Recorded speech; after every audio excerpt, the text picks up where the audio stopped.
예, 오늘 제8강 몽양평화대학 제8강을 김덕현 학장님께서 열어주시겠습니다. 반갑습니다. 오늘 이 몽양평화대학 제8강이죠. 예. 제8강에서는 그 이현배 선생님을 모시고 하는 강의입니다. 이현배 선생님은 지금 우리 한반도 중립화를 추진하는 사람들 대표시죠. 어떻게 됐습니까? 대표로 계시는데 제가 사실 우리 이현배 선생님을 만난 지가 금년에 55년 됐습니다. 우리 이현배 선생님 우리가 그동안 사실 의원님도 모시고 교수님도 모시고 뭐 이랬는데 우리 이현배 대표님은 어떻게 불러야 할까? 선생님이라고 부르는 것이 딱 옳을 것 같습니다. 다른 사람들이 가지 않던 길을 우리 이현배 선생님이 가셨고 그 이현배 선생님께서 이 70년대 유신의 엄혹한 그 시대에 사형 선고를 받으셨고 그 이후에도 일관되게 우리 사회 민주화 또 그리고 우리 사회 통일 문제에 관심을 가지고 그야말로 어떤 자리에도 가시지 않고 아마 참 야에서 계속 노력하셨다는 그런 의미에서 정말 선생님이라고 부르는 것이 마땅할 것 같습니다. 그래서 이현배 선생님께서 그동안 벌써 뭐 사실 한 50년이 됐죠.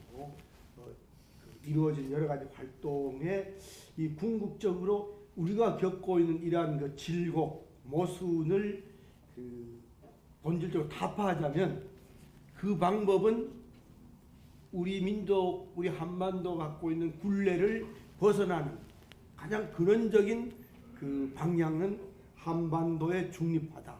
이렇게 아마 결론을 내고 많은 사람들을 지금 규합하고 단지 이제 저희들이 보기에는 구체적으로 이런 거대한 주제를 어떤 식으로 당면 뭐 아젠다랄까 이 실행 방침을 설정할 수 있을까 이건 정말 저희들 평범한 사람들의 생각으로는 좀 감당하기 어려울 것 같습니다. 그런 것을 아마 오늘 이 자리에서 그동안 생겨오신 점과 또 앞으로 이제 우리가 같이 협력해야 할 그런 부분을 잘 말씀해 주실 걸로 생각합니다. 오늘 강의는 한 몇 분 정도 하게 됩니까? 예, 뭐 저희가 한 시간 40분 정도 사용할 수 있고요. 예, 넘기실 수 있고 빨리 끝내실 수 있습니다. 그럼 뭐 1시간 30분 이내로 말씀을 하시고 혹시 또 그 후에 질문이 또 있을 수도 있으니까 그렇게 좀 계획을 세워서 말씀을 해주셔도 되겠습니다. 예. 소개 말씀 다 끝났어? 예. 지금 방금 우리 김 교수한테 소개받은 이현배입니다. 이현배입니다. 다른 것보다도 시간은 1시간 이내로 하고 또 여러분들께서 저한테 뭐 물으실 게 있으면 말씀을 좀 해주시면 좋고 그랬으면 좋겠습니다. 뭐 다른 농담도 좀 하고 싶지만 이것도 마이크가 있으니 뭐 그러지도 못하고 오늘 저한테 주어진 이 얘기 제목이 몽양여운형에게 한반도 중립화 통일론을 묻는다 이랬는데요. 참 어렵더라고요. 왜 그러냐면요. 제가 몽양 선생님에 대한 책을 처음 접한 것이 대학교 때인지 대학원 때인지 참 기억은 안 나는데 펜실바니아 대학에서 정치학하라고 어떤 이정식 교수님의 여운형 평전을 읽었었어요. 그 당시에. 하도 오래됐으니까 잊었고 이제 그러고 최근에는 김삼웅 씨가 쓴 것도 봤어요. 한번 이렇게 봤는데 제가 어찌 됐든 간에 여운형 선생님이 중립화 통일론에 대해서 말씀하신 것은 제가 잘 못 들었거든요. 그래서 제가 이런 제목으로 부탁을 받아서 제가 이부영 선배한테 전화를 했죠. 형, 이거 도대체 난 도무지 그 연관을 못 시키겠습니다. 그러니까 형이 뭐라고 대답하냐면, 그분이 원래 분단 방지 운동하고 뭐 이러느라고 뭐 중립하고 생각해나 했겠어? 나도 그렇게 생각해 그러더라고요. 그래서 그렇다고 해서 이부영 선생 말을 갖다 여기 그대로 옮길 수도 없고 이거 참 깝깝하다. 그래 이제 우리가 또 마침 내가 그래 형 좀 참고할 만한 책 좀 있으면 소개해 주시오. 나 옛날에 이정식 선생 거하고 김상웅 씨 거 봤는데 뭐 별로 기억에 남는 것도 없고 그렇다 보니까 부영이 형이 이제 변은진 씨 책을 소개해 주더라고요. 그래서 이제 다음에 우리 이두엽 씨가 그에 대해서 이제 좀 더 부연해서 좀 찾을 길을 좀 얘기해 주고, 그래가 우리 송 처장이 또 이걸 구해 줘서 제가 읽어봤습니다. 자가 이제 그건 그렇고, 제가 그래서 몽양과 중립화의 문제에 대해서 우선 여기가 몽양기념사업회고 또 제가 부탁받은 제목도 그러니까 거기에 대해서 조금 얘기를 해봅시다. 여러분들이 다 대개 아실 거로 아는데 그 변은진 씨가 쓴 몽양 여운형 이 책에 40페이지에 보면은 여운형 선생님이 크레인 윌슨 대통령의 특사인데 이제 그때 상하이에 갔는데 이 특사를 만나서 이 크레인 씨한테 아주 여기 민족 자결주의라든지 피압방 민족 해방 문제라든지 특히 이제 몽양 선생님이 이제 고무가 됐던 거는 파리 평화회담에 한국 대표를 참석시키겠다. 이래가지고 아주 고무가 되셨더라고요. 그래가지고 크레인하고선 얘기를 하고 난 다음에 이제 그러고선 그 얘기 끝에 그 다음이죠. 다음에 그 여운형 선생님이 이제 뭐라고 그러면 조선의 독립뿐 아니라 독립된 조선을 벨기에와 마찬가지로 중립국으로 만드는 것이 동양 평화의 요체라고 보고 이것을 국내외에 널리 선전해야 된다. 이런 구절이 있습니다.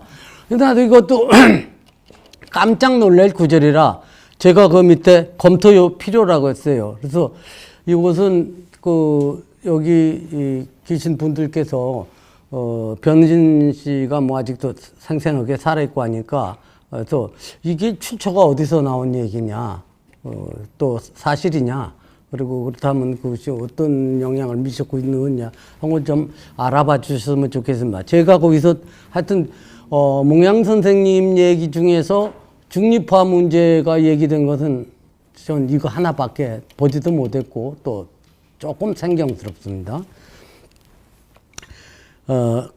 그러고 그 다음에 두 번째로 이제 몽양 선생님하고 중립화 문제에 대해서 이건 뭐냐면 1947년 7월 19일 날 김용중 그 밑에 제가 양력을 여러분들이 잘 모르시는 분들이 계실 것 같아서 양력을 좀 길게 써놨는데 김용중 선생님과 4시간 정도 회합한 후 귀가하던 도중 해화동에서 피살당하셨습니다. 몽양 선생님이.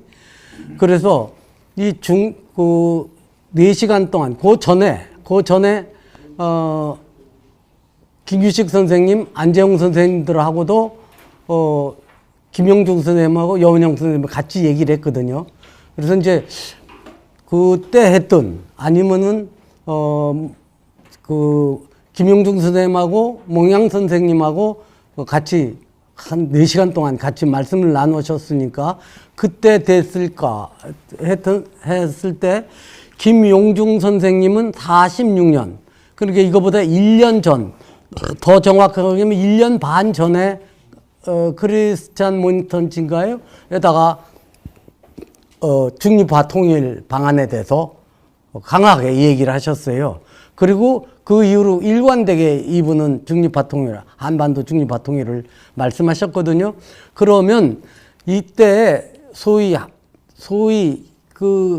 이 해방 전국에서 그 통일 방안 또는 분단 방지 방안 내지 민족 통일 방안과 민족 자주성 회복 확보의 문제 이런 거 얘기됐을 때 김용중 선생님이 그 몽양 선생님한테 중립화 통일론을 얘기 안 하셨을 리가 없거든요.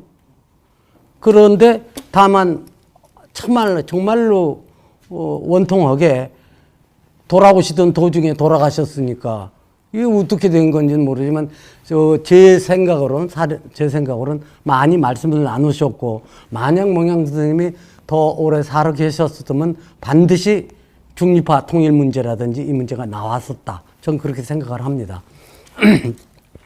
그래서 여러분들께서는 김용중 선생님이라는 분을 잘 모르실 것 같아서 또 잘 아시는 분들도 있고 여기에 또 잘 모르시는 분도 있고 우리 이주엽 씨나 유영표 씨 같은 경우는 아주 잘하니까 못해서 모르겠지만 모르시는 분들을 위해서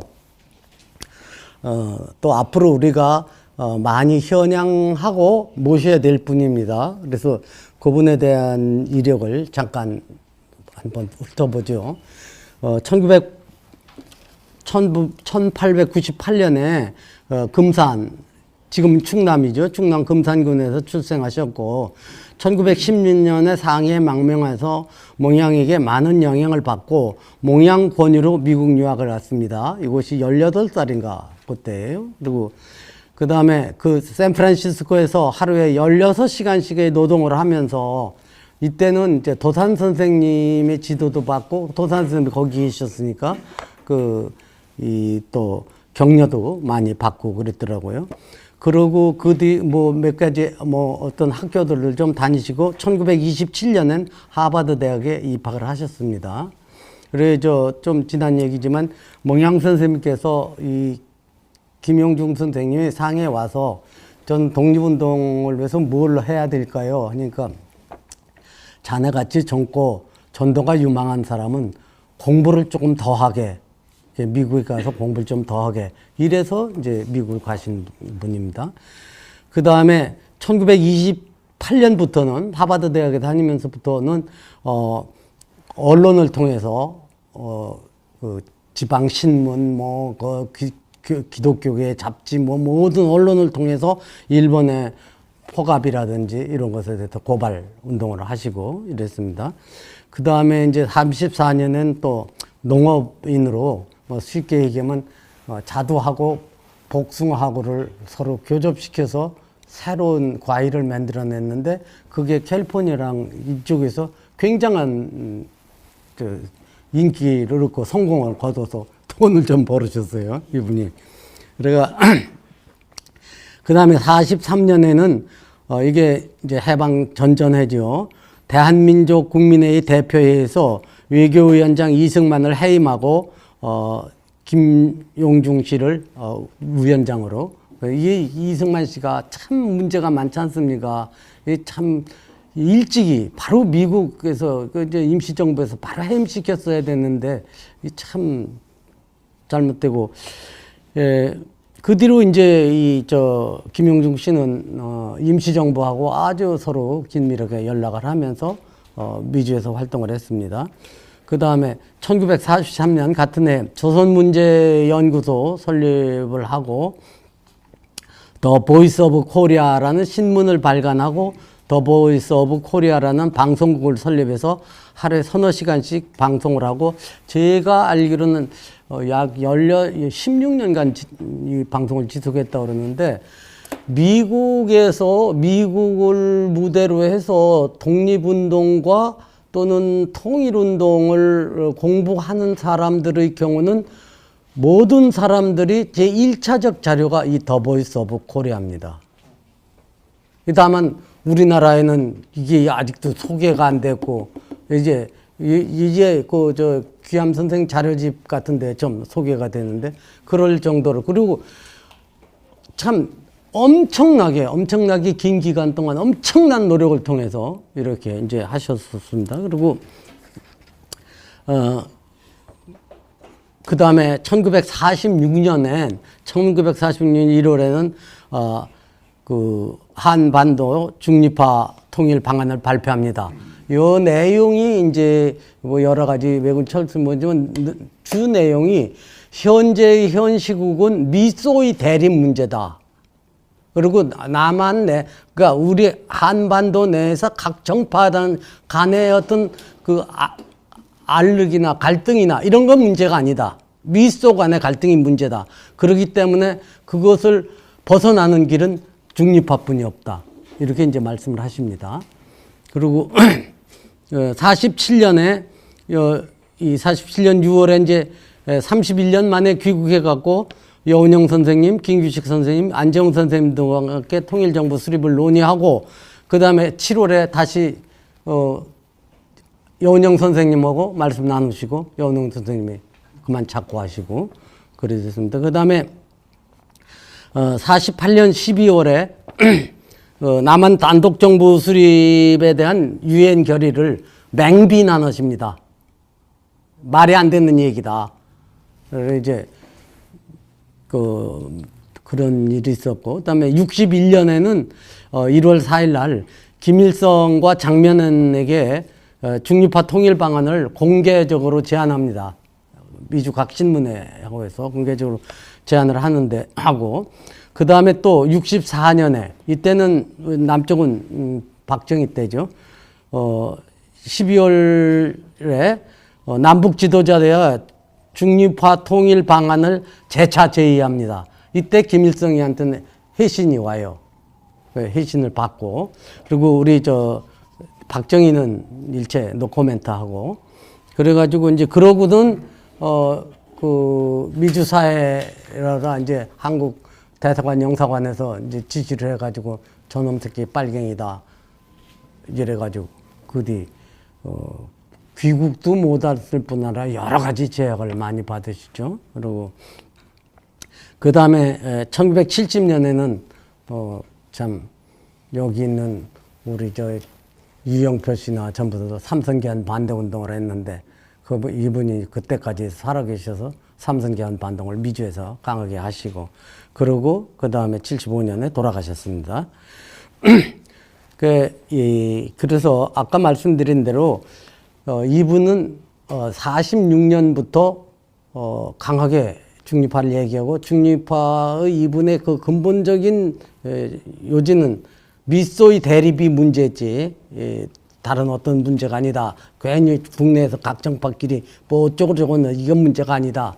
이런 얘기를 했고 이것을 47년에 그 46년에 먼저 와서 그때나 47년에 반드시 여운형 선생님한테 말씀드렸을 겁니다. 여운형 선생님도 국제 감각이 뛰어난 분이셨거든요. 그러니까 말씀을 하셨을 거예요. 그래 아까 얘기한 대로 만약 여 선생님이 조금만 더 살아 계셨으면 여기 어떤 또 다른 자료가 나왔을 텐데. 예. 그 다음에 세 번째로는 뭐 제 얘기입니다. 몽양 선생님이 당면하셨던 그런 시다적 과제는 민족 자주와 민족 통일, 분단 방지였습니다. 이를 위해 몽양은 건주운도, 인민공화국도, 좌우합작도 추진하였습니다. 이 몽양 선생님이 하신 일은 시대의 명제를 해결하기 위한 가장 바른 길들 중에 하나였다고 생각을 합니다. 오늘날 이제 분단은 거의 고착화되었고 70년이 돼서 뭐 거의 고착화되었고 남북의 이질성은 더욱 깊고 넓어졌습니다. 이제 이 몽양 선생님 때는 분단의 방지였지. 그러나 지금은 우리는 분단이 완전히 고착화되고 이런 속에서 이것을 어떻게 재봉합시키나 하는 문제로 전혀 상황이 좀 많이 다릅니다. 또 그 안에서 저쪽이 그 당시만 해도 여러분들, 그러니까 이제 모스크바 삼상회의 이후에 소위 미소 공동위원회를 한다든지 할 때 그 미소 공동위원회에서의 내용이 각 사회 정치 단체들의 해압, 그 다음에 임시정부의 수립, 그리고 이제 신탁 통치, 그리고 총선, 이런 식으로 얘기를 했는데, 그러니까 몽양 선생님 같은 경우는 이건 당연히 가장 합리적인 길이다, 이렇게 생각을 하신 거고, 또 제가 조금 왜 이승만이라는 사람은 이 내용, 동아일보가 이거를 오보했잖아요. 그러니까 앞에 얘기든 싹 빼고 신탁통치 뭐 이런다는 것만 해버렸는데, 이승만 씨 같은 경우는 자기 나름대로의 정보, 미국 보니까 이걸 뻔히 안단 말이에요. 그래서 처음엔 머뭇 하다가 나중에 반탁운동에 참여를 했고, 그리고 이 사람의 반탁운동 참여는 완전히 자기 나름대로의 복심이 있었던 겁니다. 반탁 이꼬로 단정이다. 반탁 이꼬로 분단이다. 아주 이건 그러니까 그 다음에 정읍에 가서 단정이라도 해야 된다, 이딴 소리죠. 그런데 김구 선생님 같은 경우가, 김구 선생님이 사실은 이승만보다도 앞장서서 반탁을 제시하셨는데, 반탁운동을 제시하셨는데, 김구 선생님도 어쩌니 하더라도 옛날 준경이라는 것이요, 상해, 준경이라는 것이요, 쉽게 얘기해서 여러분들 아시다시피 주울레가 연안 대표로다가 준경에 머물고 세계 각국 영사 대사들이 막 모여 있고 그래요. 굉장하게 정보가, 세계 각국의 정보가 수집된 사람이고 수집될 수 있고 또 그런 것을 잘 하신 분이에요, 김구 선생님도. 그런데 왜 동아일보의 오보 같은 것을 본문은 뭐다, 그리고 이것이 어떤 의미가 있다, 지금 현재 우리 현실하고는 이런 것을 어떻게 판단하셨는지 모르지만은 반탁으로 나가셨단 말이에요. 어찌 됐든 간에 반탁은 솔직한 얘기로 신탁에 의해서 이렇게 꾸려놔야지, 반탁은 바로 단정이거든요. 이 분단이거든요. 그리고 왜 이렇게 지금도 김구 선생님이 왜 그러셨나? 그리고 나중엔 또 이제 좌우합작운동에 참여를 하시고 하는데, 하여튼 그건 굉장히 저한테도 미스터리고 서운합니다. 그러나 여운형 선생님은 이것이 그렇지 않다. 이것이 이런 정도의 코스를 밟아야 된다. 그러니까 이제 제가 이제 이런 얘기를, 이 중립화가 지금 현재 어느 정도 잘 돼 있는 나라가 스위스하고 오스트리아하고 코스타리카입니다. 제일 모범적인 것이. 그러면 스위스는 자기들이 오랜 노력 등에서 1815년 정도에 나폴레옹 전쟁 끝난 뒤에 바로 이제 그런 대로 중립국이 됐는데, 오스트리아 같은 경우는 2차 대전 후요. 2차 대전 후인데 오스트리아 같은 경우는 2차 대전 후에 사회 각 단체들이 모여서 임시정부를 구성합니다. 임시정부를 구성하고 그 당시 제일 지금도 오스트리아면 이제 사회당하고 지금은 뭐 이름이 조금 바뀌었, 국민당, 이 카톨릭을 배경으로 한 보수 계통인데 국민당하고가 두 개가, 왜냐하면 오스트리아는 2차 대전 전에 1차 대전 후에 민주 정치의 경험을 갖고 있거든요.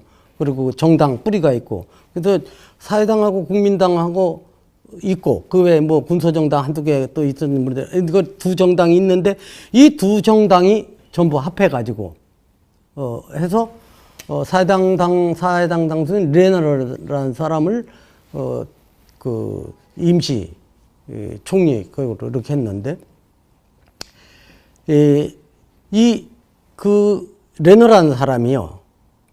레너라는 사람이 사회당 출신이기 때문에 소련대로 조금 마음을 놨는지 또는 이쪽 미영불이 점령하고 있었으니까 그러니까 이쪽은 또 이 사람이 온건하고 합리적이라니까 믿을만하다 이랬는지는 모르겠어요. 그런데 잠깐 이 레너라는 사람이 그 소련하고 서로 협의를 합니다. 그 중에 이제 소련이 먼저 얘기를 했다 하기도 하고 그런데 하여튼 협의를 해서 모스크바 협약을 맺습니다. 모스크바 협약의 내용이 오스트리아가 중립을 한다. 그리고 다른 나라들의 이것을 따라주길 바란다. 미영불이 따라주길 바란다. 그리고 간섭하지 않아주길 바란다. 중립국으로 해주길 바란다. 이런 거를 합니다. 그래갖고 모스크바 협약이 바로 또 미영불 세 나라에 의해서 인정이 되고 이래가지고 임시정부에서 의회를 소집해가지고 중립안을 선포합니다. 선포하고 각국이 승인하고 바로 외국 군대들이 철수하거든요. 그러면서도 1945년부터 그러니까 전쟁 끝나고 나서 55년간 10년간은 신탁 통치를 받습니다. 그러니까 완전히 뭐지만 하여튼 신탁 통치를 받습니다. 임시정부가 있는데도 불구하고. 그래서 오늘날 그러고서 55년에 완전 독립이 됩니다. 그래가지고 오늘날에 이제 오스트리아 영세 중립국이 됐는데 그래서 이것을 제가 이렇게 반추해 보면은 이 한국에서 얘기했을 때 무슨 얘기냐면 오스트리아의 과정 그러니까 각 사회단체 그때는 우린 각 사회단체들 임정도 있고 또 뭐 가로놓게 한민당 같은 것도 뭐 있었습니다만 임정도 있고 또 여운은 선생님의 건준도 있었고 인민공화국도 있고 근데 이 단체들 뭐 조선공산당도 재건돼서 있었겠죠. 이런 모여갖고 임시정부를 구성하고 그리고 신탁통치를 받아들이고 그러고서 완전히 신탁통치가 끝날 때 독립을 선포하면서 나갔었으면 그러면 오스트리아와 똑같은 과정을 밟을 수가 있는데 그러면 또 하나 여기서 한 가지 보면 거기에 가장 적합한 그러니까 개인적인 능력이라든지 그 가지고 있었던 정치적 칼라라든지 여러 가지로 봤을 때 오스트리아의 레너 같은 인물은 우리 몽양 선생님밖에 없었다고요. 그 몽양 선생님은 이런 걸 전부 생각하고는 아니고 다만 내가 뭐 임시정부 총리가 되고 안 되고 뭐 이딴 거 생각하신 건 아니고 이 과정을 밟아야 된다. 왜냐면 이게 국제적인 역관계니까 이것을 해서 우리가 이런 정도의 자주 능력이 있다. 뭐 여러 가지 또 지대의 역관계 조화 뭐 이런 거 해서 잠깐 시간을 두고 해서 물러나게 해야지. 그거 마른 나무 같이 꺾듯이 물러가라 해가 되는 게 아니다 하는 것은 몽양 선생님이 굉장히 깊이 일찍부터 깨달으신 거예요. 그래서 지금 우리 해방 전국과 오스트리아 독립 중립화 과정을 이렇게 해볼 때 참으로 가슴이 아픕니다. 그래서 지금 남북의 이질성은 더욱 깊고 넓어졌습니다. 변화된 상황 속에서 변화된 방법으로 몽양께서 애써오시던 민족 자주와 민족 통일 이게 시대적 과제, 역사적 과제인데 그때나 이때나 해결이 되지 못했잖아요. 그러니까 그건 그대로 원고예요, 우리한테. 다만 몽양 선생님 때는 분단 방지고 하여튼 그 시대는 그때의 방법으로 그리고 지금 현재 70년 넘게 이렇게 반고착화된 우리 상황에서는 우리 나름대로의 방법을 찾아야 된다. 이것이 저희들이 생각하는 중립입니다. 영세 중립입니다. 그래서 다시 말씀드리면은 변은지 그래서 우리가 벨기에와 같은 이제 독립운동, 중립 얘기가 나왔는데 이것은 한번 우리가 전부 검토해 봐야 되는 문제다. 그리고 그 다음에 47년에 김용중 선생님하고 말씀하신 것 같은 경우는 뭐 사료 정도가 아니라 틀림없이 그랬을 텐데 그냥 참 이 세상이 어떻게 되려나 그렇게 돼서 이렇게 됐고 그 다음에 이 모양 선생님이 계실 때의 우리 역사적 그 과제 어떤 면에서 우리한테 준 소명 이 역사적 과제가 지금 현재까지 그대로 우리한테 이어져 내려왔다는 것. 그래서 이것을 어떻게 해결할 건가 이것에 대해서 이제 여러분 우리가 전부 생각해야 되는 문제 같습니다. 두 번째로 저희가 뭐는 거 2020년대 그러니까 1940년 중후반과 지금 2020년대 우리 현실에서 이 국내 상황과 중립환동으로 이렇게 해서 우리 지금에서 우선 정치 상황에서 우리 중립화 중추사에서는 한국은 박근혜가 미국의 종속국 상태다 이렇게 파악을 합니다. 이게 외교 국방 방면에서 자주권을 완전히 행사하지 우리가 못합니다. 카리브해의 몇몇 도서국가들을 제외하고는 이렇게 자주권을 뺏기는 나라가 없습니다. 아프리카의 빈국들도요, 전부 자주성을 거의 확보하고 있습니다. 이게 도대체, 지금 현재 남한만의 진실이지만, 이게 무슨 놈의 일인지, 전자권의 문제뿐 아니라, 현재 전략 체계, 무기 체계에서부터 모든 것이 다 완전히 종속되어 있고, 외교 방면에서도 쉽게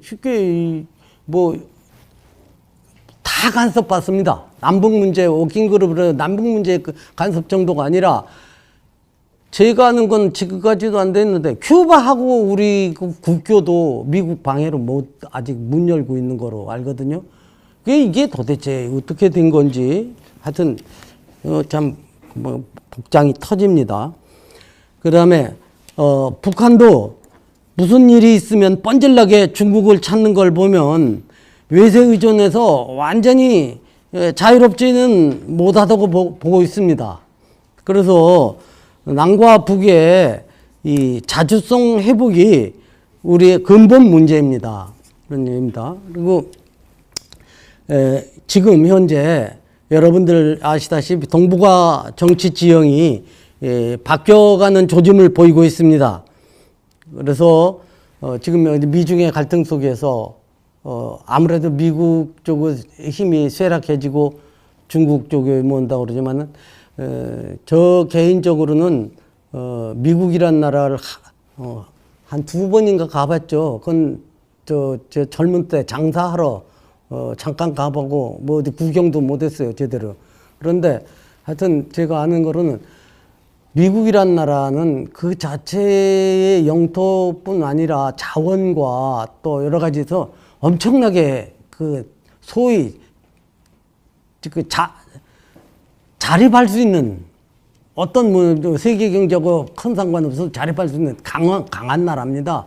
그게 미국이 세계 경찰 국가로서의 역할을 포기하거나 상실하고 이렇게 할 수는 있어도 미국이 금방 몰락하거나 망한다고 저는 그렇게는 안 봅니다. 다만 중국의 세력은 좀 더 강해질 수 있고, 다만 이제 아까 얘기한 대로 전 세계의 경찰로서의 역할도 뭐고, 소위 동북아에서 소위 얼만큼을 유지할지, 소위 한국을 중국 견제의 교두보로 쓰고 있는데 이것이 얼만큼 유지될런지 이건 모릅니다. 그리고 이제 남중국해의 통행권 문제, 영해 장하권 문제, 이거에 대해서 계속해서 문제가 되는데 이것도 이제 어떻게 될지 모르는데, 좌간 이렇게 우리가 그냥 당장은 아니더라도 자간 보기에 중국 힘이 좀 더 커지고 미국 힘이 조금 더 약해지고 있구나. 이건 느껴집니다. 그래서 이 기회를 우리가 활용해서 자주성을 확립해야 됩니다. 애석하지만 이 길은 남북한 영세 중립국에서 찾아야 됩니다. 예, 애석하다는 얘기는 여기 지금 자리에 안 계시지만 우리 누구야 장영달 이 의원은 강하게 지금도 강하게 무장 중립을 얘기합니다. 힘이 있어야 되지 않냐 그러고 이제 하는데 우리가 힘이 있으면은 영세 중립이고 중립이고 나발이고 할 거 없어요. 그냥 우리도 중국이나 미국 같이 큰 소리 치고 살면 되지. 워낙 작은 나라고 큰 나라에 둘러싸이고 도무지 이걸 어떻게 세세 연년이 헤쳐나가고 유지해 나가기가 어려우니까 제가 애석하던 말을 씁니다. 애석하지만 이 길은 영세 중립국뿐이 없다. 이렇게 보고 있습니다. 그리고 만약에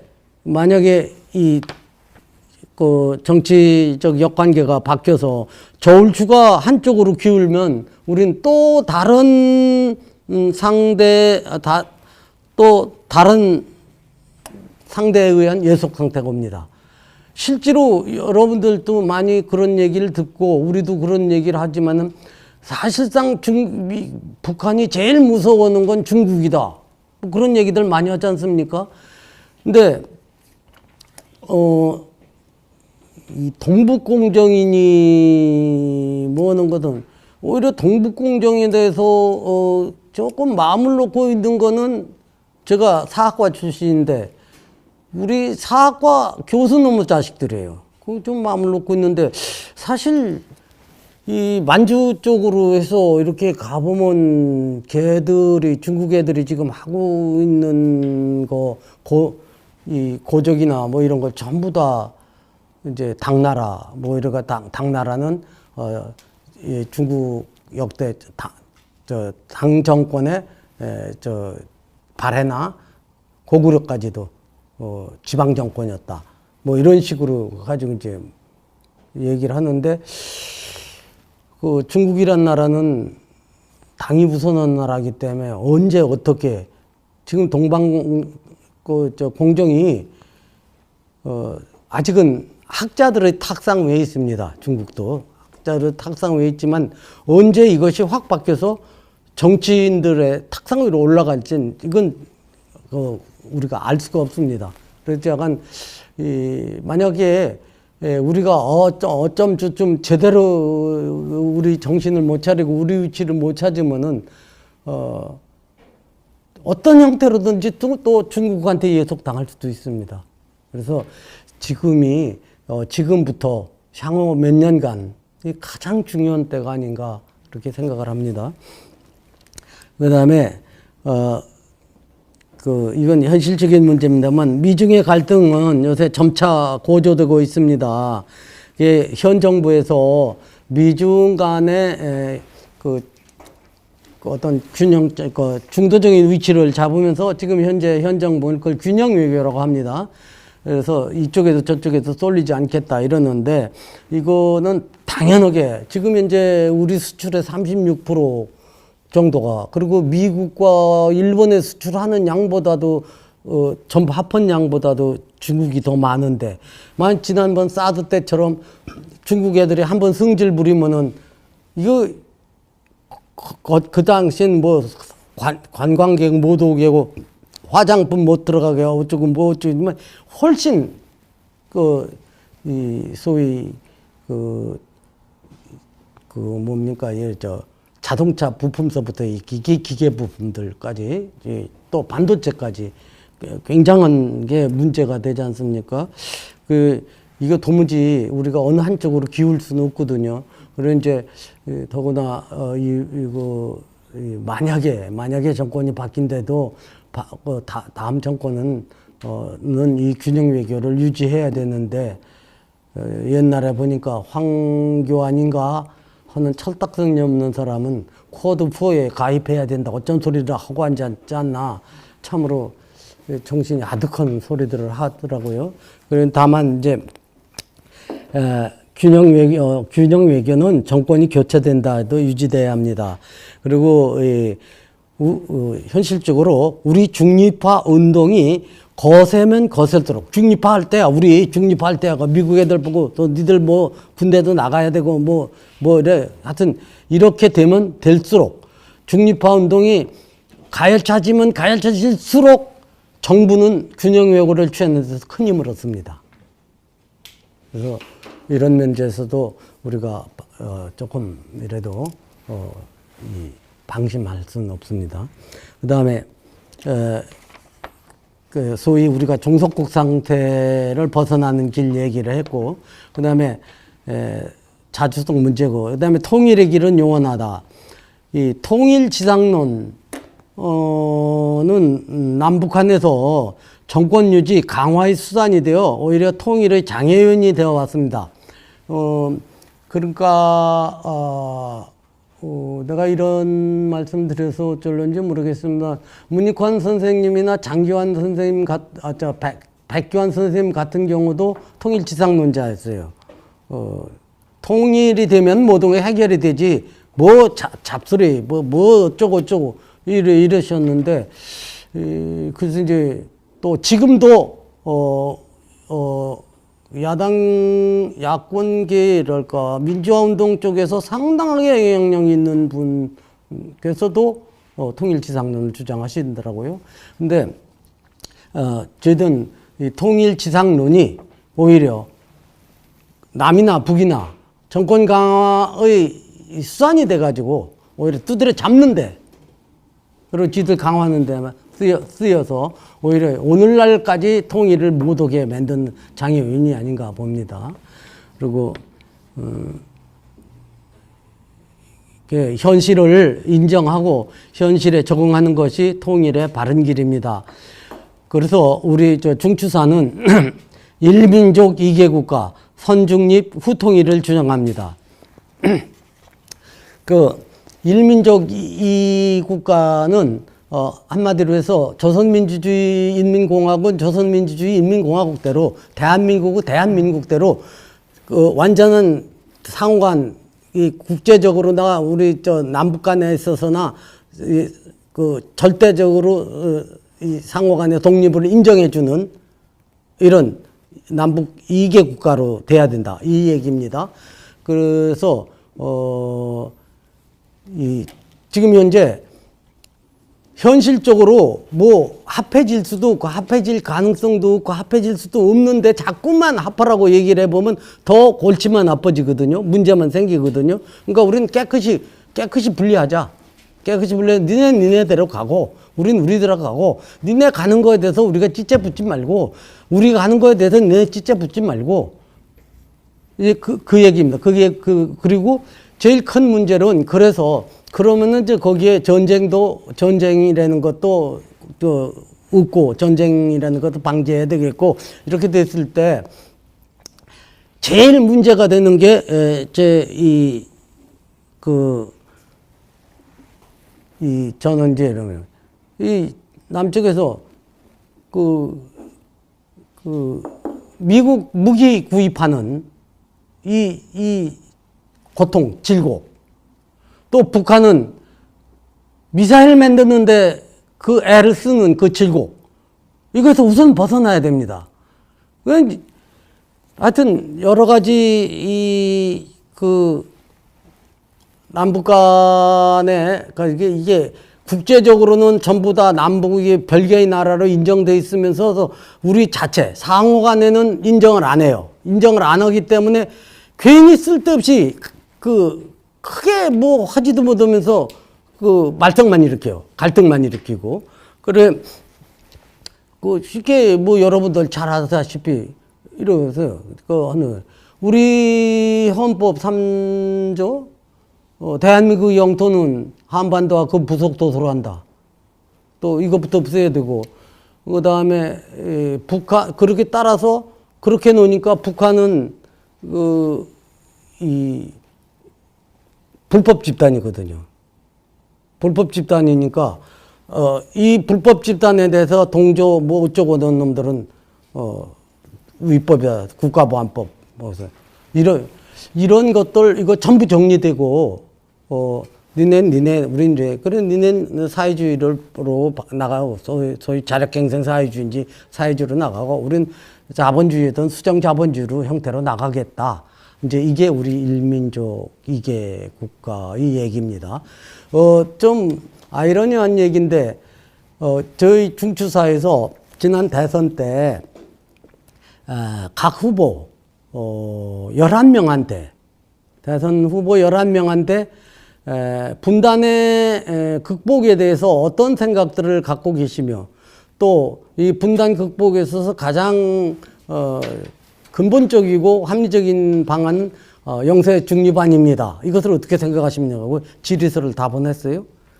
그런데 한 놈은 그치 안 되지. 한 사람도 대답을 안 해 왔어요. 대답을 안 해 왔는데 근데 재밌는 거는 우리 이제 거기에 약간 이제 일민족 이계국가 얘기가 좀 있고 한데 엉뚱하게도 홍준표 씨가 지난 번에 정책 토론회 하는데 그런 얘기를 하더라고요. 북은 북대로, 우린 우리대로, 그 사람 사회주의대로, 우린 자본주의대로 각기 그냥 해서 안 나가자. 그래서 우리 괜히 쓸데없이 신경 쓰지 말자. 그런 얘기를 하더라고요. 그래서 참 깜짝 놀라고 웃었는데 일단 그와 같은 생각이라든지 이거를 더 퍼쳐야 됩니다. 우리는 이제 그리고 우리는 일민족 이계 국가 선중립 후통일을 주장합니다. 일민족 이계 국가는 남북이 독립 자주국임을 상호 인정하는 것입니다. 상호 주권과 영토를 존중하는 것입니다. 국제적으로 인정된 지 오래전면 남과 북만이 상호 불인정 속에서 크고 작은 갈등을 이야기하겠으나 미제 무기 구입 질곡과 미사일 생산 질곡에서 벗어나야 됩니다. 대한민국과 조선민주주의 인민공화국은 각자의 이념과 가치에 따라 발전을 도모하며 서로 간섭하지 말아야 됩니다. 그 다음에 이제 이 선중립 후통일이라는 문제는요. 아까 말씀을 드린 김용중 선생님 같은 분이 해외에서 가장 줄기차게 중립운동을 하셨는데 그 외에 이제 동아일보 기자였던가 어떤 김삼규 선생님 혹시 이두엽 씨 어느 신문사 기자였는지 알아? 김삼규 선생님이 난 동아 기자였나 뭐 그랬는데 하여튼 이분이 중립파를 얘기하고 이러다가 이제 박정희한테 뭐해서 내쫓겨갖고 박정희 아니라 이제 이승만이한테 그래서 일본에 가서 주로 활동을 했죠.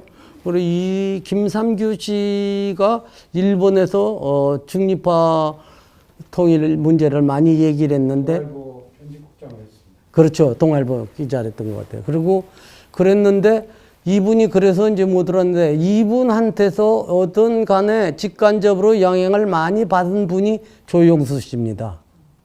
민족일보. 그래 참 그분만이 참 들어오셔서 그런 뭐 했었죠. 근데 김용중 선생님이나 김삼규 선생님이나 또 심지어 조용수 선생님이나 그 다음에 창원 마산 쪽에서 김문갑이라고 사회운동을 하던 사람이 또 중립화 추진위원회라는 걸 만들어가고 상당히 활발했다가 5.16 나서 다 잡아놓고가지고 뭐 했는데 그 외에 4.19 공간에서 혁신계 쪽이요 혁신계 쪽이 많이 중립화 통일을 얘기했습니다. 근데 지금 현재 그것이 많이 이렇게 드러나지 않아서 그런데 그분들의 경우에 전부 지금까지 뭐냐면 선통일 후 중립 또는 통일과 중립의 병행입니다. 근데 이제 거기에 대해서 그럴 수밖에 김영중 선생님이나 또는 여운영 선생님이 살아계신다 하더라도 그 분단의 방지 또는 분단이 막 같았을 때니까 그분들한테는 이게 나눠졌다는 생각이 안 들거든요. 그러니까 빨리 합하고 이거 뭐 해야 된다 하는데 우리만 해도 그렇지 않습니까? 70년이나 이렇게 되고 뭐 이렇게 되니까 이게 이제 남과 북이 하나였어. 이 생각은 저로서 제가 나이 80 가까이 되는데 거의 없습니다. 늘 이렇게 나눠져 있는 것. 이렇게 되죠. 그래서 아까도 말씀드린 대로 저희들은 일민족 2개 국가, 상호 인정, 그리고 거기에 대한 어떤 재반, 그 평화적인 조약, 뭐 이런 것들을 한 것뿐 아니라 상호 존중하고 상호 인정하는 것이 되고 난 다음에는 최대로 남북한이 상호 간에 교섭을 하고 협조를 해서 남은 남대로 북은 북대로 각각 주체로서 영세중립국을 선언해야 된다 이 얘기입니다. 그래서 영세중립국을 선언하고 그러고 나면서 영세중립국을 선언하고서 그런 데로 나갔을 때 그러면 이 영세중립국을 했을 땐 영세중립국이라는 거는 여러분들이 아다시피 중립국의 경우는 정책적 중립국을 대부분 얘기하는데 그건 우리가 일방적으로 그러니까 스웨덴이나 핀란드나 노르웨이나 이런 데처럼 우리는 어디 끼고 싶지 않아 어디하고도 군사동맹도 안 해 이러고 하고 얘기를 할 때 우리가 정책적 중립국이라고 하는데 영세 중립국이라고 하면 오스트리아나 독일이나 코스타리카나 또 이런 것처럼 이제 국제적으로 인정을 해주는 겁니다. 주변 국가들이 이제 인정을 해주는데 그럼 우리는 지금 현재 영세 중립국을 얘기하고 있는데 영세 중립국에는 따라서 국제 조약 협약입니다. 그래서 국제조약 협약에 의하면은, 그 내용은 첫째가 외국군의 철수와 외군 기지의 철수입니다. 그 다음에, 타국에 대해서 침범하지 않고, 타국의 침범을 받지 아니하고, 그리고 만약에 침략 행위가 일어났을 땐 국제적으로 안전보장 형태며 동시에 자위대 형태로다가, 민병대 형태로다가 이제 그걸 해결하는 거고, 그리고, 따라서 이제 이 국제협약에 딱 오스트리아나 스위스나 코스타리카는 군대가 없습니다. 아예. 군대가 없으니까. 근데, 딱하니 이 명문으로 어떻게 됐다는 안 해도 그 내용에서 핵무기는 물론이고 대량살상 무기는 폐기입니다.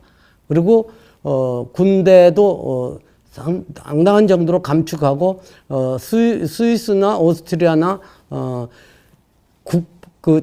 최소한의 자위 역량을 보존한다.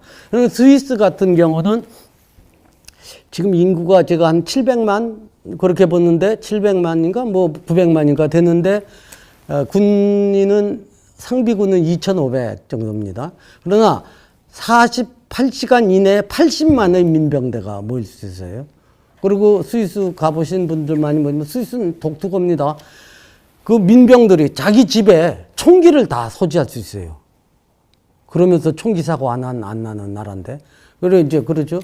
그리고 오스트리아 같은 경우는 한 4,500 뭐 이런 정도 될 겁니다. 900만 인구 중에서. 그리고 그 소집할 수 있는 민병대가 45만 정도. 그리고 코스타리카는 없습니다, 군대가. 경찰력만 있고.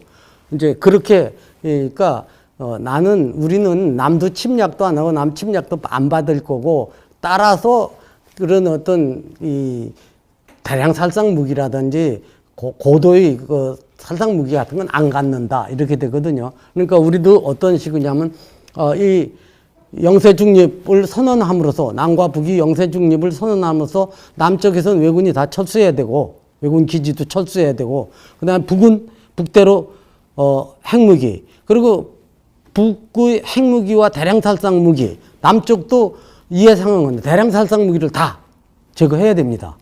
그래서 이제 그렇게 되고 하기를 이제 우리가 그 선통일 선중립, 후통일, 이렇게 얘기를 해서, 그렇게 됐을 때, 우리가, 그 외부의 간섭 일체 없이, 나름대로, 북은 북대로, 우리는 우리대로 발전하게 되면은, 종족적으로 갖고, 지리적으로, 같이 붙어 있고, 그런데 어떤 중국의 경제, 러시아의 경제, 미국의 경제, 일본 뭐 이런 모든 것, 경제력, 외교력 모든 건 거기에 대항하자면요. 싫어도 좋아도 통일하자 소리가 나옵니다. 저희들은 그렇게 생각합니다. 이게 그래서 선중립 후통일로 저희들이 얘기하는 겁니다. 그 다음에, 거기 저희들이 이제 상호, 인정 후에는 저렇게 이제 남북이 영세중립국을 선언해야 된다. 이에 의해 외국군과 외군 기지가 철수되고 핵무기를 비롯한 대량 살상 무기가 폐기되어야 한다. 영세중립국 선언에는 유엔 또는 중립국의 중재를 받을 수 있습니다. 여기는 우리가 중이 제 머리에 깎기가 좀 어려우니까 유엔이라든지 중립국이라든지 또 심지어는 우리가 요즘 한반도에서 이해관계가 조금 멀어진 러시아 같은 경우는 우리가 한반도가 중립화된다면 되게 좋아할 나라입니다. 이런 것을 우리가 활용도 할 수 있어야 될 겁니다. 그 다음에 아까 말씀드린 한반도에서 외세가 완전히 구축되고 경제 문화의 교류가 활발해지면 외교, 경제, 문화 면에서 자연히 통일의 필요가 제기가 될 것입니다. 상호 인정과 중립화의 실현 방안으로 우리는 일괄 타결안과 독자 선언안을 주장합니다. 일괄 타결안은 사국에 의한 평화협정과 이 협정에서 한반도 영세중립을 승인하는 것을 말합니다. 독자 선언안은 일괄 타결안이 불가능할 때 코스타리카처럼 먼저 선언하고 후에 국제 승인을 얻는 것입니다. 양자 모두 실현이 어렵지만 가능의 틈을 찾아야 합니다. 우리가 그러면은 이렇게 해서 상호 인정을 하고 그 다음에 영세중립을 선언하고 이렇게 나갈 때 그래서 통일의 기초를 마련하고 할 때 그러면 무슨 상호 인정과 그 다음에 영세중립으로 나가는 길을 우리는 지금 현재 우리가 제시할 수 있는 방법으로는 하나는 일괄 타결한 얘기입니다. 이거는 뭐냐면 미중 남북 4개국이 평화 조약을 맺고 또 그 평화 조약을 맺으면서 남북이 각각 중립화를 선언하고 그 미중이 그리고 다른 나라들에 뒤따라서 이것을 승인해주는 그것을 우리는 바라는데 지금 현재 소위 종전협정이 이제 진행되고 있는데 대체로 들어오는 기사 내용을 보면은 평화협정 그러니까 이 평화체제 완전히 전쟁에 종식되며 서로 상대방 교류되고 대사관도 설치되고 뭐 이러면서 하는 것이 아니고 정전체제가 유지되는 그러니까 왜군도 그대로 있고 핵무기도 그대로 있고 모든 것이 있고 그 정전체제를 말만 바꾸는 그런 식으로 얘기가 진행되는 것 같더라고요. 요새 얘기요. 그러면 그거는 실제로 우리 중추사에서 주장하는 것뿐 아니라 많은 사람들이 한국의 많은 통일 문제에 관한 학자들이라든지 시민들이 거부합니다. 이번 기회에 평화협약으로 해야지 이 얘기가 되느냐 이렇게 되는데 우리 중추사에서도 그렇게 하고 우리는 한 걸음 더 나가 평화협약에 한 걸음 더 나가서 이참에 영세중립 선언하고 보장받자 이러는데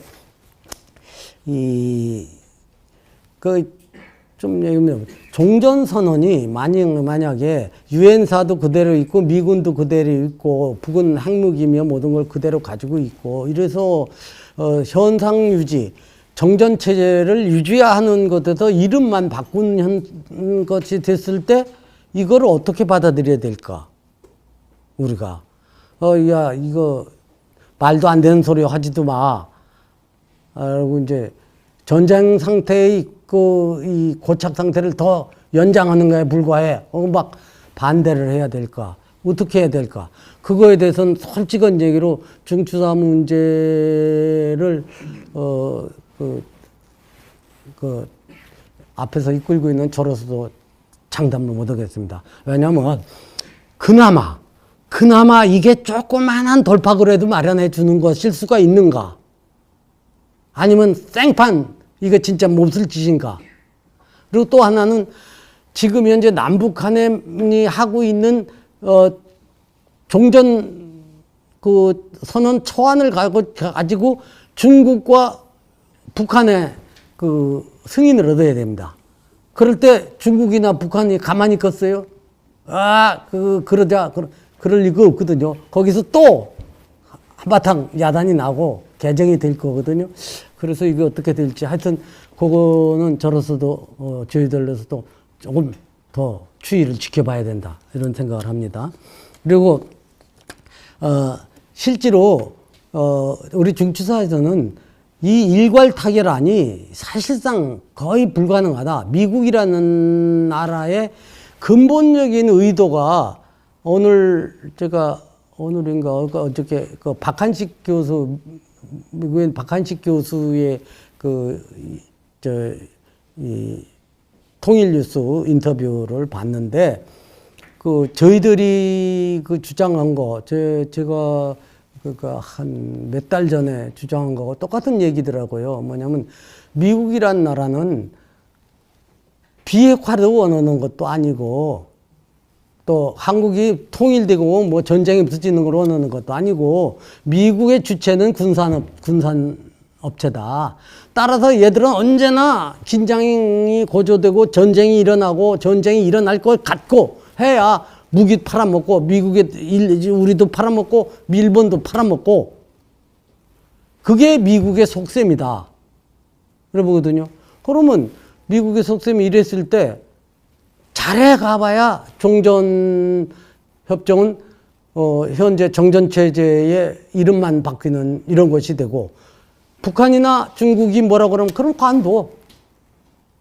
이럴 가능성이 높거든요. 그래서 요거는 어떻게 될지 하여튼 우리가 좀 봐야 되겠습니다. 그래서 근본적으로 일괄 타결안, 우리가 지금 얘기한 일괄 타결안은 상당히 어렵다고 좀 생각합니다. 우린. 그래서 여기서 독자 선언안을 얘기했는데 독자 선언안은 더 어려운 것일지 모르지만 북과 남이 상호 인정. 이건 하다못해 홍준표 같은 사람도 떠드는 거니까 상호 인정을 하고 그 다음에는 우리가 비밀리에 서로 얘기라든지 또는 유엔이라든지 어떤 중립국이라든지 이쪽의 지원을 그러니까 중재를 부탁해 가지고 이래 가지고 해서 영세 중립국으로 이렇게 나가야 된다. 그러니까 나가야 되는데 영세 중립국으로 나가는 데 있어서 여러 가지 이렇게 문제가 되면 우리가 먼저 선언해 버린다. 우리 영세 중립국 같다. 남과 북이. 이 코스타리카 같은 경우는 미리 선언해 버렸어요. 우린 군대도 안 들 거고 영세 중립하겠다. 이래 버렸는데 여러분들은 어떻게 생각하는지 모르지만 지금 현재 어찌됐든 세계에서의 낙원 중에 하나입니다. 코스타리카. 난민이 오면 어떤 난민이 와도 다 받아들이고 그리고 여자들이 출산을 하면은 그 애비가 누구고 뭐고 상관없이 다 국가에서 키우고 아주 복지가 아주 엄청 잘 돼 있습니다. 그리고 뭘 아는 거 군대가 없으니까 그리고 군대에 써야 됐었던 비용이라든지 이건 전부 복지에 쓰겠다 이거죠.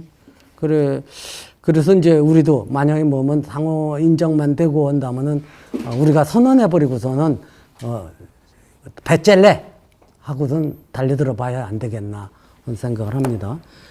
그리고 이제 마지막으로 우리는 대중 노선을 주장합니다. 이건 뭐 뻔한 얘기니까 지금까지의 중립화로는 학자, 일부 정치인, 사회운동가 등의 엘리트들에 의해 제기되어 왔습니다. 따라서 그 추진 동력이 약하거나 없기 때문에 그 힘이 없고 지속적이지 못했습니다.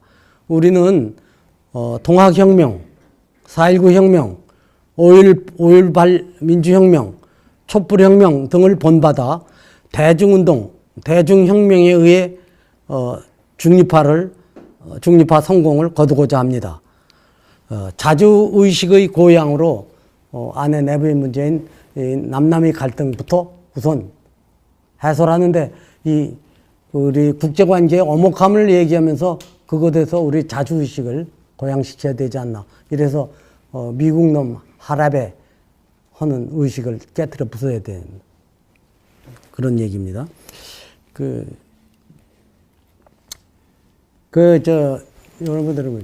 여러분들 어떻게 생각하실런지 몰라도요. 대한민국에서는 이 정치가요, 정치인들에 의해서 그 문제 돌파점을 찾지 못하고 해결을 못해서 과학하니 그 고차 형태에 있을 때, 가령 자유당 때 자유당의 또 독재와 그 부패를 민주당이 못 막았어요. 못 막아서 맨날 들러리나 쓰고 말았거든요. 이것을 누가 깨트렸냐면 학생을 중심으로 한 민중들이 깨트린 겁니다. 그 다음에 박정희의 이 참 장기 독재. 제가 박정희가 유신 반대 운동을 하고 그 때문에 고생도 했지만 이제 74년 들어갔을 때 78년에 나왔는데 78년에 나와서도 그리고 전 대학교 2학년 때부터 내내 박정희 반대 운동을 해왔는데 일생을 거의. 그런데 그러면서도 나 죽기 전에 박정희가 물러날까? 내가 먼저 죽게 될지 몰라. 이런 정도 생각을 했었어요. 그랬는데 내가 78년에 감옥에서 나오는데 79년에 박정희가 팍 죽어버리더라고. 근데 이 박정희가 팍 죽어버린 거는 더 구체적으로 이렇게 보면은 제일 먼 것이 부마 사태. 이 부마 사태에 이어서 장충당 공원에서 대규모 집회를 하려고 그랬거든요. 물론 뭐지만 문익환 목사님 또 지금은 좀 헷가다가니 이상한 짓 하는 장기표 그리고 함세웅 신부님 이 사람들이 모여서 죽기 아니면 살기로 하자. 장충동에서 이제 그 계획을 했어요. 그랬는데 그 전에 박정희가 죽었죠. 그래서 무슨 얘기입니다만 함세웅 신부, 장기표 씨 이 사람들은 김재규 신원운동을 되게 열심히 합니다. 왜? 그 사람들 덕분에 살았거든. 안 그러면 죽었거든. 제가 생각할 때도 그런데 그럼 부마 사태는 왜 생겼느냐? 김영삼이 때문에 생겼다. 아주 직접적인 거는 그렇게 보던. 그러나 그것은 그 이전의 민주화 운동 또 그 후에 아까 얘기한 장충당 공원의 우리 운동 그 이전의 민주화 운동 더 얘기하면 6.3 운동 6.8 부정선거 규탄 운동 삼선견 반대 운동 또 물리랑 따라서 유신 반대 운동 3.1절 부활절 이 박형희 목사님이 하신 운동 그리고 민청학년 그리고 정의구현 사재단 그다음에 각 WCC, KCC를 위한 각 종교단체 전부 이 운동들이 모여서 부마를 이고 그것도 부마가 있어서 박정희가 나간 겁니다. 민주운동에서 나간 겁니다. 그리고 최근에 촛불을 보십시오. 누가 박근혜가 자간 지애비를 닮았던 어쨌든 어떻게 쉽게 나갈 거로 했습니까? 그러나 여러분도 나도 맨날 촛불 들고 왔다 갔다 했더니 이겼지 않습니까? 이게 민중운동입니다. 이게 민중운동. 그러니까 대한민국의 정치적 변화와 정치적 어떤 고착 상태의 타개는 모조리 민중에 의해서 했다 이거예요. 하나도 정치인들이 한 거 없습니다. 그러면 저 중립화 운동 왜 못해? 이제 우리 생각입니다. 제가 마지막으로 한반도 중립화의 길은 지난하고 알 수 없는 길입니다. 중립화의 기회가 내일 모레 다가올지 또는 몇십 년 후에 나올지 아니면 영원히 오지 않을지 아무도 모릅니다. 그러나 이 길은 반드시 가야 할 그리고 반드시 이루어내야 할 길입니다. 이 길만이 민족의 영구 평화를 보장하는 길이기 때문입니다. 그리고 우리는 명망가나 지식인들의 참여를 우선하지 않습니다. 필부 필려가 우리 운동의 자원입니다.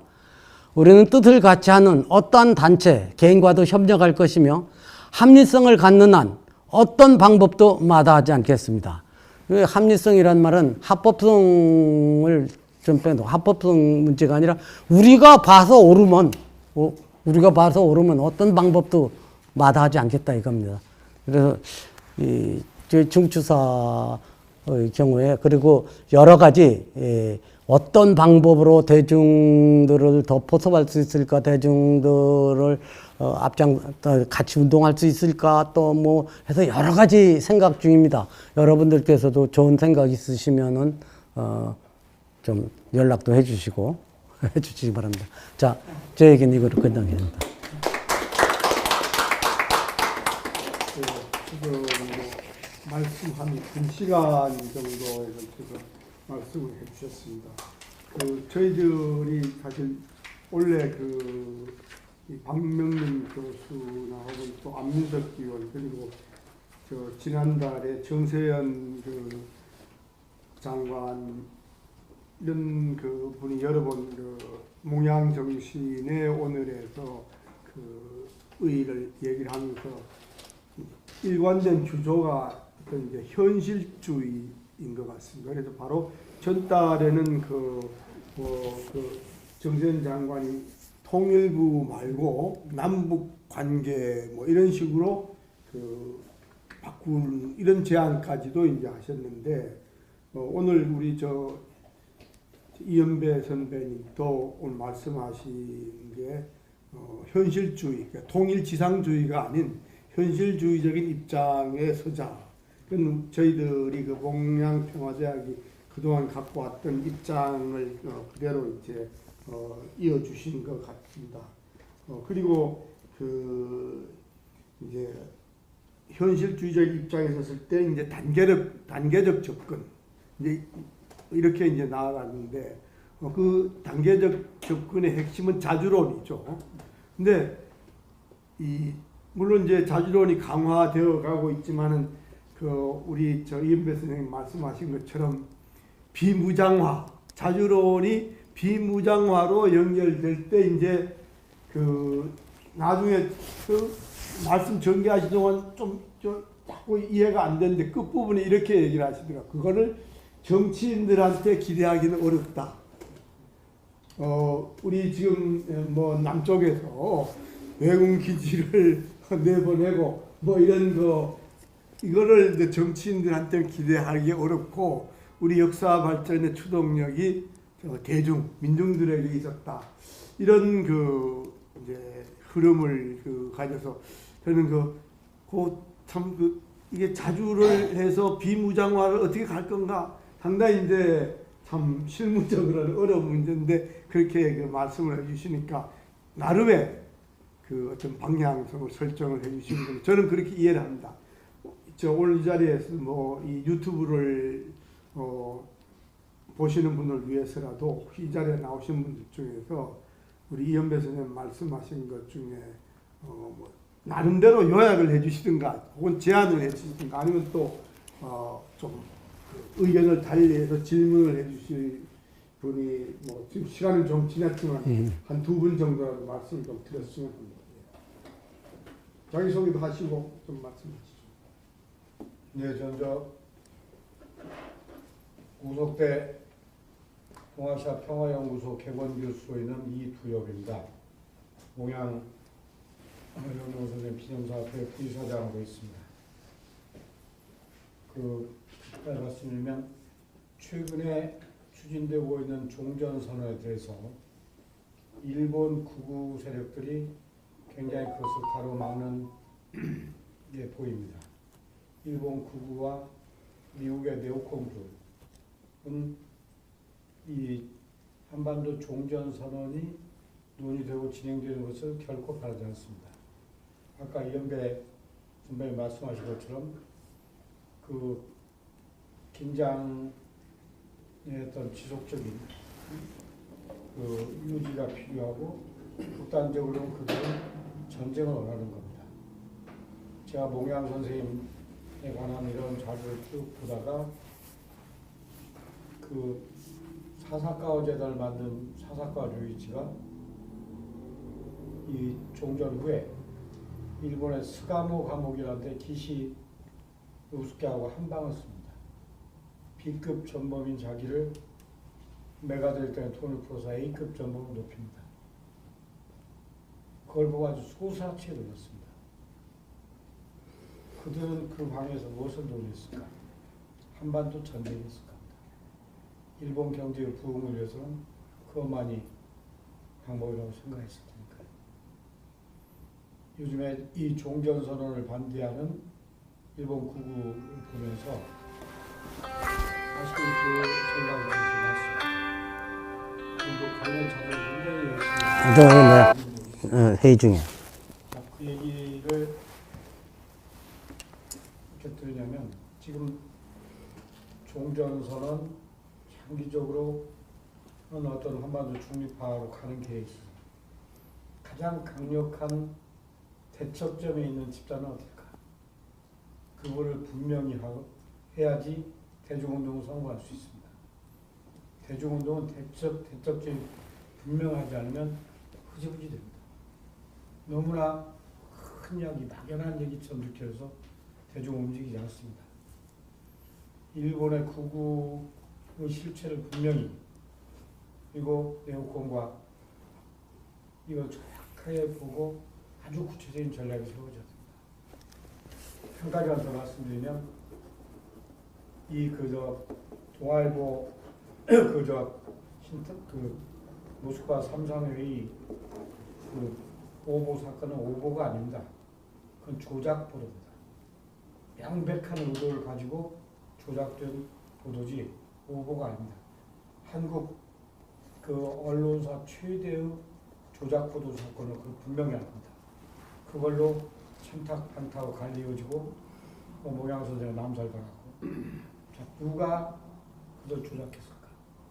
그건 분명한 하나의 세력이 있고 그들의 치밀한 지역에서 나왔을 거라고 생각합니다. 이상 말씀드리고 대척점이 분명해야지 대중운동을 성공할 수 있다.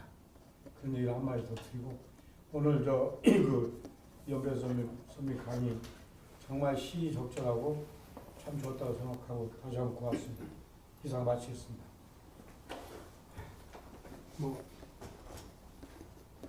이현배 선생님 혹시 말씀하신 거에 대해서 코멘트하실 분 있으십니까? 아니요, 근데